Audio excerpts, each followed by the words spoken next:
Tous les cabinets d'avocats n'ont pas besoin d'écrire des articles.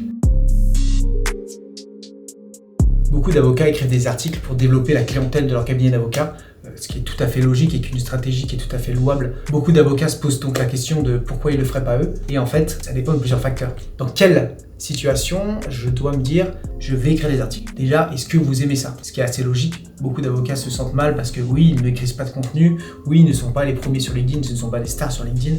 Néanmoins, si vous avez de la clientèle, vous l'avez déjà fidélisé, et vous utilisez d'autres moyens, type du mail, une newsletter, vous êtes toujours recommandé, vos clients vous ramènent vos clients, il n'y a pas forcément besoin d'écrire des articles.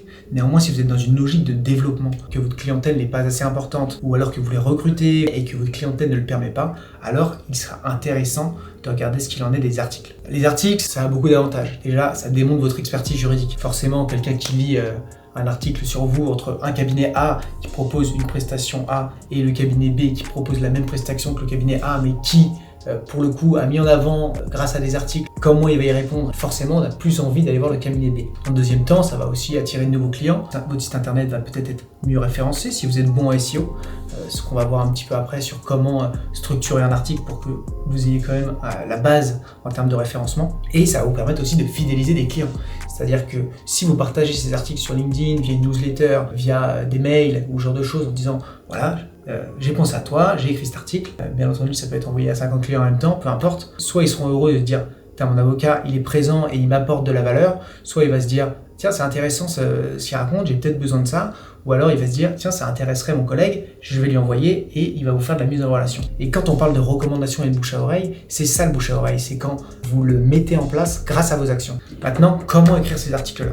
Quand on commence, on a tendance à écrire sur des choses qui sont assez vagues. Moi le premier, lorsque j'ai créé Orama, où on construit des sites internet pour les cabinets d'avocats, le premier article que j'ai fait, et d'ailleurs que j'ai fait limite en plusieurs fois et en plusieurs exemplaires, c'est pourquoi créer un site internet pour son cabinet d'avocat. Pareil, si vous êtes en droit des sociétés, vous allez très vite vous dire je vais écrire un article sur comment créer une société. Néanmoins, ces articles, ils sont écrits 1000 et une fois. On retrouve toujours les mêmes et vous allez avoir du mal à vous référencer sur ce type de mots-clés. Là, on en revient à la base du marketing, c'est est-ce que vous avez un positionnement ou est-ce que vous visez une clientèle particulière? Dans ce cas-là, je vous invite peut-être à positionner vos articles sur d'autres mots-clés. Comment créer une boulangerie? Comment ouvrir une chardonnerie? Comment ne pas faire d'erreur sur la création de mon cabinet d'ostéopathie? Ce type de mots-clés va être beaucoup moins utilisé que comment créer une société. Les personnes au début vont effectivement rechercher ce type de mots-clés, comment créer une boîte, ok, ils vont avoir toutes les réponses possibles et imaginables. Par contre, l'article sur comment ouvrir mon cabinet d'ostéopathie, et là vous allez tomber sur des mots-clés beaucoup plus intéressants. Pensez vos articles par rapport à une clientèle. Vous, quand vous avez une question, vous allez chercher la chose la plus précise. Et votre client, c'est pareil. C'est là où on comprend comment Google fonctionne en soi. Google, c'est un moteur de recherche qui n'a qu'un seul objectif: répondre aux questions qu'on lui pose. Si on repart sur notre exemple du cabinet d'ostéopathie, lorsque les ostéos vont commencer à rechercher comment ouvrir leur cabinet, les ostéos en herbe, Google va comprendre que votre article, ça a été le site internet où il s'est pris le temps de lire. Donc il va le remonter petit à petit. Avant de passer sur la pratique, sur comment on le structure, etc., vous pouvez écrire sur tous les sujets possibles et inimaginables. Avant que Google comprenne que votre site est intéressant, il faudra le diffuser. Et il faudra que les gens aillent dessus. C'est pour ça que dès que vous écrivez quelque chose, il faut le diffuser partout. Email, signature de mail, newsletter, pop-up de site internet, LinkedIn, profil Instagram, blablabla, tous vos canaux d'acquisition possibles et imaginables. Vous le mettez en valeur, c'est des choses qui vous ont pris du temps et souvent, on a tendance à finir le travail. Ça y est, mon article est fini, je l'envoie sur LinkedIn, réglé. Non, c'est le moment le plus important. La diffusion va faire le trafic par derrière.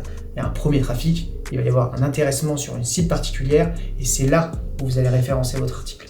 Ensuite, il y a des choses qui sont assez simples. Je referai un article sur le SEO un peu plus dans la profondeur, mais l'idée est de structurer votre article avec des titres qu'on appelle H1, H2, H3, avec des mots-clés que vous pouvez rechercher avec des outils comme SEMrush, Google Trends. Avant d'écrire un article, vous vérifiez rapidement s'il y a des recherches qui sont faites sur les mots-clés. Ouverture de cabinet d'ostéopathie, à mon avis, il y en a.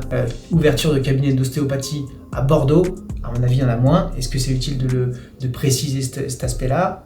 à vous de regarder. Vous identifiez vos mots-clés, vous structurez vos articles avec des trucs accrocheurs, vous réutilisez ces mots-clés, et derrière, qu'est-ce que vous mettez à la fin de vos articles? Un moyen de vous contacter, vous placez à l'intérieur des guides que vous auriez écrits, des contenus à haute valeur ajoutée, une inscription à une newsletter, et ensuite, une fois que vous l'avez bien structuré, vous diffusez à fond. On parle beaucoup de SEO, vous verrez beaucoup d'articles sur les mots-clés importants, etc.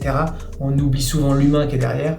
Faites en sorte que vos mots-clés ressortent, mais faites en sorte que votre article soit lisible. C'est-à-dire qu'on voit à chaque fois, à chaque titre, ouvrir mon cabinet d'ostéopathie, titre 2 points, blablabla, et enfin on a le titre intéressant. Non, essayez de ne pas répondre qu'à des robots, mais répondre à des humains avant tout, c'est la chose la plus importante. Si toutes ces personnes le lisent et se disent, bon, c'est bon, c'est 15 fois que j'ai la même chose parce qu'en fait, il fallait remplir les mots-clés, etc., il va passer à autre chose. Voilà, merci à vous, j'espère que cette petite vidéo vous a aidé. On a écrit un guide sur comment créer son site internet pour un cabinet d'avocats. Vous allez avoir plein de petits conseils gratuits. N'hésitez pas à me donner vos retours à l'issue. Je vous souhaite à tous une très belle journée.